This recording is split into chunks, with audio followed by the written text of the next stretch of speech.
Bienvenidos a ACN Noticias, un espacio para conocer la actualidad de la Iglesia en todo el mundo y la realidad de los cristianos que pasan necesidad y que sufren persecución a causa de su fe. Escucharemos 3 historias que nos develan la realidad de la Iglesia en diferentes lugares del mundo. Atendamos. Sacerdote amenazado de muerte en México. Me siento como un capellán de guerra. El 2 de junio los mexicanos acudieron a las urnas en un país que enfrenta un aumento de violencia descontrolada. En medio de esta situación que asemeja una guerra, la Iglesia Católica, hostigada tanto por las fuerzas del gobierno como por los grupos criminales, intenta mediar por la paz y proteger a su pueblo. El padre Filiberto Velázquez habló a ACN sobre su misión como defensor de los derechos humanos a pesar de las amenazas de muerte que recibe. José Filiberto Velázquez Florencio, sacerdote de la diócesis de Chilpancingo, Chilapa, es director del Centro de Derechos de las Víctimas de la Violencia Minerva Bello, institución que documenta la violencia en la diócesis.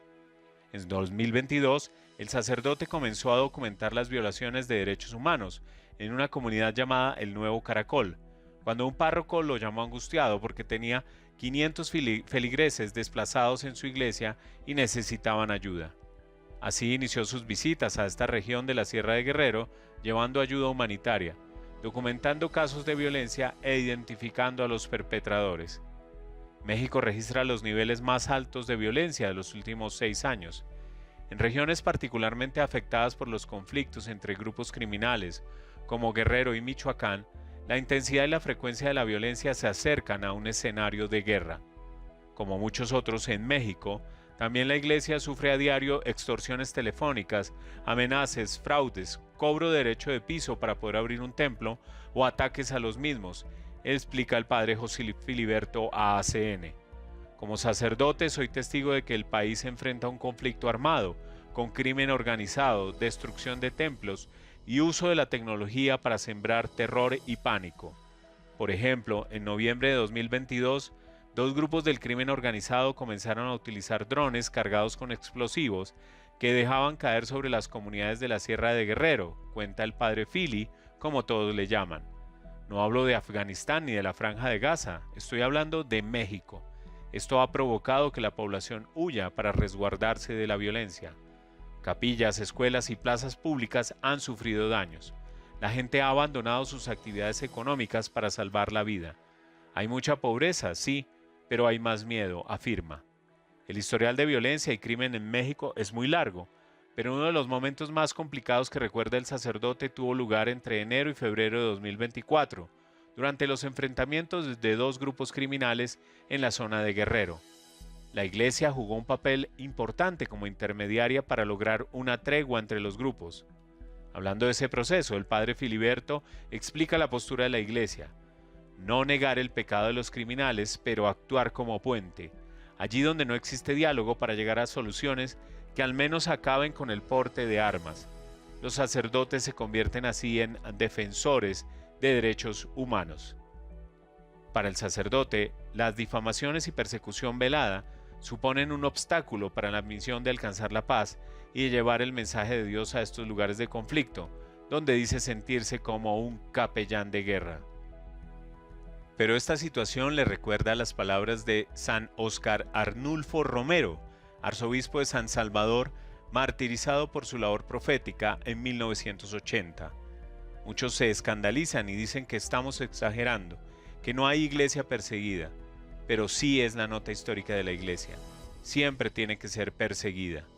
Una doctrina que va contra las inmoralidades, que predica contra los abusos, que predica el bien y ataca el mal, es una doctrina puesta por Cristo para santificar los corazones, como para renovar las sociedades.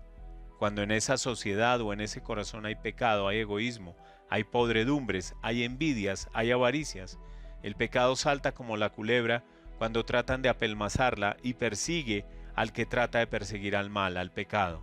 Por eso, cuando la iglesia es perseguida, es señal de que está cumpliendo su misión.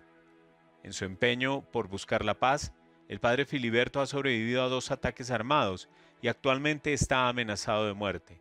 A pesar de todo, asegura que no es aficionado al martirio, sino aficionado al Evangelio.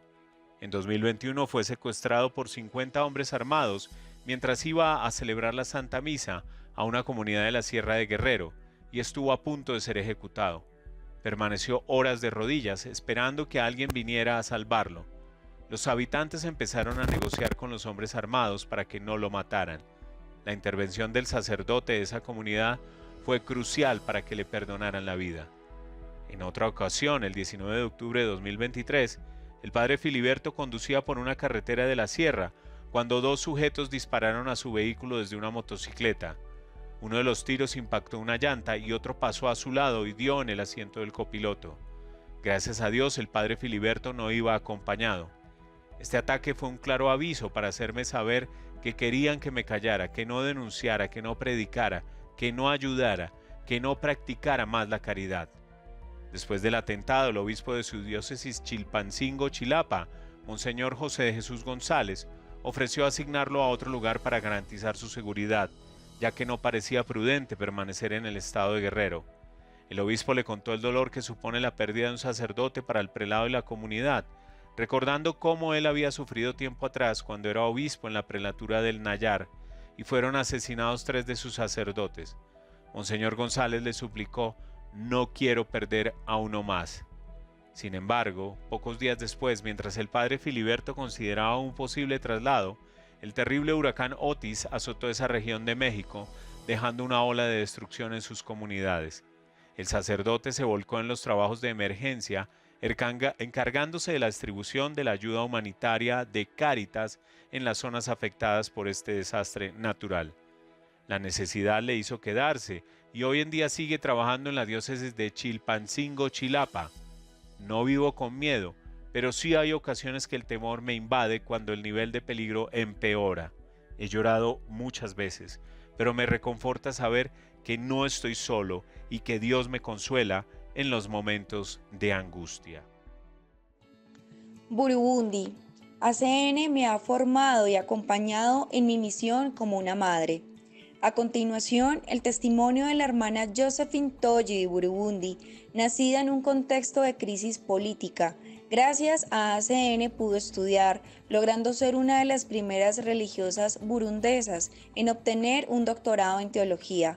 Hoy es la superiora general de más de 400 religiosas del Instituto de las Hermanas Bene Teresilla. Según Sor Josephine, la vida consagrada en Burundi no sería lo que es sin el apoyo de ACN, que ha formado apóstoles para la nueva evangelización del país. Nací en Mujera en diciembre de 1970, 2 años antes de la crisis política que les costó la vida a varios miembros de mi familia. Siempre me he guiado por estas palabras de Jesús: como yo os he amado, amaos también los unos a los otros. Juan 15:12. Santa Teresa del Niño Jesús precisa: en el corazón de la iglesia, mi madre, yo seré el amor. Y cuanto más unida esté a Jesús, más amaré a mis hermanos. Es un amor que llega hasta el final. Nadie tiene amor más grande que el que da la vida por sus amigos, dice Jesús.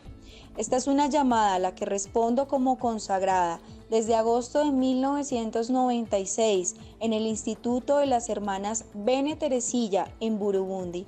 Devolver amor por amor, dejándome comer como un trocito de pan ofrecido a aquellos que Jesús pone en mi camino. Porque mientras viva me debo a los demás para amarlos y llevarlos a Jesús. De ahí mi profundo deseo de estudiar teología, pero eso era imposible en Burundi. Ayuda a la iglesia que sufre salió a mi encuentro. 7 meses después de hacer mis primeros votos, el 14 de marzo de 1997, me concedieron una despensa especial para estudiar filosofía y luego teología en los seminarios mayores de Bujumbura y Huitega. El Dios fiel no puede inspirar deseos irrealizables, pero necesitaba una beca. Tras una novena, Santa Teresita del Niño Jesús, Ayuda a la iglesia que sufre, respondió positivamente a mi solicitud, primero para una licenciatura en filosofía y luego para teología en Burundi. Consciente de la escasez en Burundi de evangelizadores formados, ACN aceptó excepcionalmente financiar también mi especialización en teología espiritual, Fue en la Universidad Pontificia Teresianum, donde pude obtener una licenciatura y un doctorado en teología espiritual, además de formación en dirección espiritual y en bioética. ACN acudió en mi ayuda en todo momento, y así me convertí en una de las primeras religiosas burundesas en obtener un doctorado en teología. ACN me ha permitido adquirir herramientas para el apostolado. ¿Cómo si no habría podido cumplir la misión que se me confió justo después de mis estudios de 2011 a 2019 de ocuparme de la formación inicial y continua en el Instituto de las Hermanas Bene Teresilla y otros institutos religiosos en Burundi? ¿Cómo si no podría haber dirigido medio centenar de sesiones, una decena de retiros, un foro para consagrados y retiros si no hubiera estado preparada gracias al apoyo de ACN? Lo que es hoy la vida consagrada en Burundi lo es debido también a ACN, puesto que ha formado apóstoles para la nueva evangelización, a los que solo se reconocerán en el cielo. ¿Cuántas vocaciones se han suscitado, fortalecido e iluminado gracias a ustedes, queridos benefactores de ACN? Con Dios nada está perdido, su recompensa será grande en el cielo. Dios nunca deja de sorprender. Cuando somos felices con nuestra vocación, solo soñamos con hacer felices a los demás. En mi gran deseo de servir y formar, he aquí un obsequio del Espíritu Santo, cuidar de las ovejas de las que Jesús mismo es el buen pastor. En julio de 2019 fui elegida superiora general de nuestras 430 religiosas. Es esta una alegría compartida con ayuda a la iglesia que sufre, que ve crecer a sus hijos, para ayudar a crecer a otros. ACN no solo me ha formado, sino que me sigue acompañando en mi misión, que afronta numerosos desafíos. ¿Cómo si no habría podido servir a Dios y al Instituto si la Fundación Pontificia Internacional no me hubiera formado y acompañado pacientemente como una madre que responde a los sufrimientos del pueblo de Dios, los enfermos en los hospitales, los jóvenes no escolarizados, los catecumenos, los atribulados para que vuelvan a recuperar fuerzas y a los misioneros en Chad, Camerún, Tanzania? He aquí todo un amplio abanico de sus esfuerzos, queridos amigos de la Iglesia Católica necesitada. Ahora formados y fortalecidos por ACN, vayamos mar adentro. Estamos decididas a clamar por el amor y la reconciliación como pequeñas chispas que brillan en la noche del mundo. El amor del Señor no se agota, su compasión se renueva cada mañana. Gracias por ayudarnos a mantener encendidas nuestras lámparas para que junto a vosotros podamos hacer avanzar el reino de Dios. Gracias, queridos benefactores que sostienen ACN, por permitir a Jesús realizar el milagro de la resurrección del mundo. Su recompensa es nuestra oración diaria. Colombia, un benefactor en medio de la selva. En una extensión de 54.000 kilómetros cuadrados, más grande que Bélgica, Países Bajos o Suiza, el Vicariato Apostólico de Mitú, en Colombia, es un territorio selvático en el que el trabajo pastoral es eminentemente de carácter misionero. Allí, el único benefactor de ACN en esta región intenta vivir activamente su fe y es ejemplo de la comunión que sostiene a la Iglesia. Mitú, capital del departamento de Vaupés, al oriente de Colombia, con cerca de 50.000 habitantes, es una pequeña ciudad que parece una isla en medio del mar de la selva amazónica, cerca de la frontera con Brasil.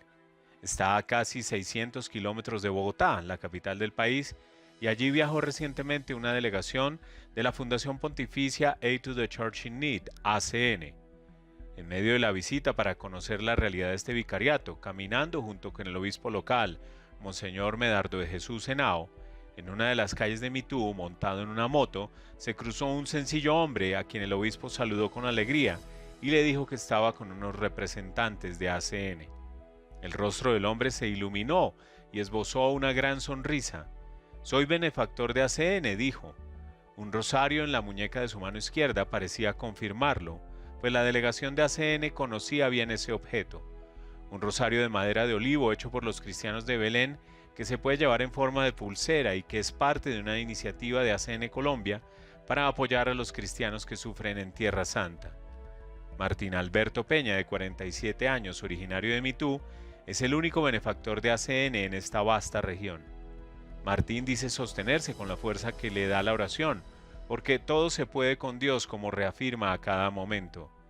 En efecto, la adquisición de un rosario de Belén fue la puerta de entrada de Martín para convertirse en benefactor.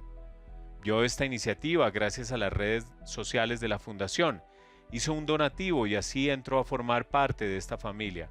Cuando recibió en su casa el rosario hecho de madera de olivo por artesanos cristianos de Tierra Santa, Martín intuyó que había recibido mucho más que un objeto para rezar el rosario.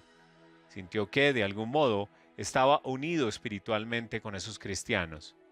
Más adelante, Martín empezó a recibir por correo electrónico los boletines semanales de noticias que ACN hace llegar a sus benefactores. Así, se fue interesando en la situación de los cristianos que sufren y pasan necesidad en diferentes países del mundo y entendiendo el carisma de la fundación, que va más allá de la mera ayuda financiera. Poco a poco se fue sensibilizando cada vez más, hasta que un día leyó acerca de un misionero, no recuerda en qué país exactamente, que solo se alimentaba de maní y agua. Entonces sintió la inspiración de dar un paso más y donar regularmente, pues pensó, eso que vive este misionero en otra parte del mundo es lo mismo que pueden vivir muchos sacerdotes en mi propio país. Esta es la comunión de la Iglesia, y la explicación de por qué existen benefactores como Martín en medio de la selva a cientos de kilómetros de una oficina de la Fundación. Peña es administrador de empresas, dinamizador de procesos y ha llevado su experiencia profesional también al ámbito católico, donde ha ayudado con sus conocimientos, especialmente en los espacios de catequesis y de retiros espirituales. Se siente gozoso de servir allí, siguiendo el ejemplo de los sacerdotes y laicos consagrados del vicariato. Acá, en Mitú, los sacerdotes están dispuestos todo el tiempo a ayudar, a escuchar. Desde el obispo hacia abajo, todos están dispuestos. Y eso es un ejemplo que nos inspira, cuenta Martín. En el vicariato de Mitú, y como ocurre en muchos lugares del mundo con necesidades similares o incluso más difíciles, el apoyo de los benefactores es clave para desarrollar la labor pastoral. Monseñor Medardo de Jesús Henao, obispo de Mitú, aprovechó el inesperado encuentro con Martín para animar a todos los demás benefactores de ACN en todo el mundo. Que ustedes no pierdan la alegría de ayudarnos para poder evangelizar. Así lo hace Martín Peña, este benefactor en medio de la selva, uno de los 360,000 benefactores que ACN tiene en el mundo, formando parte de una familia repartida por decenas de países que apoyan la labor de la Iglesia en lugares recónditos, a veces olvidados y siempre necesitados. Martín no duda en asegurar que, cuando das, ya has recibido la bendición. Dar con el corazón, genuinamente, es lo mejor. Es una bendición de ida y vuelta, porque gracias a la generosidad de Martín y de otros muchos benefactores alrededor del mundo, también ha llegado a Mitú en forma de estipendios de misa, vehículos, así como apoyo para encuentros y asambleas pastorales, que permiten a los miembros de esta iglesia local seguir llevando el anuncio de la buena nueva. Impactante realidad que nos hace reflexionar sobre los privilegios que tenemos como cristianos de Occidente y nos interpela en nuestra manera de obrar. Gracias por escucharnos y por brindarnos su compañía. Los esperamos en nuestra siguiente emisión. Dios los bendiga.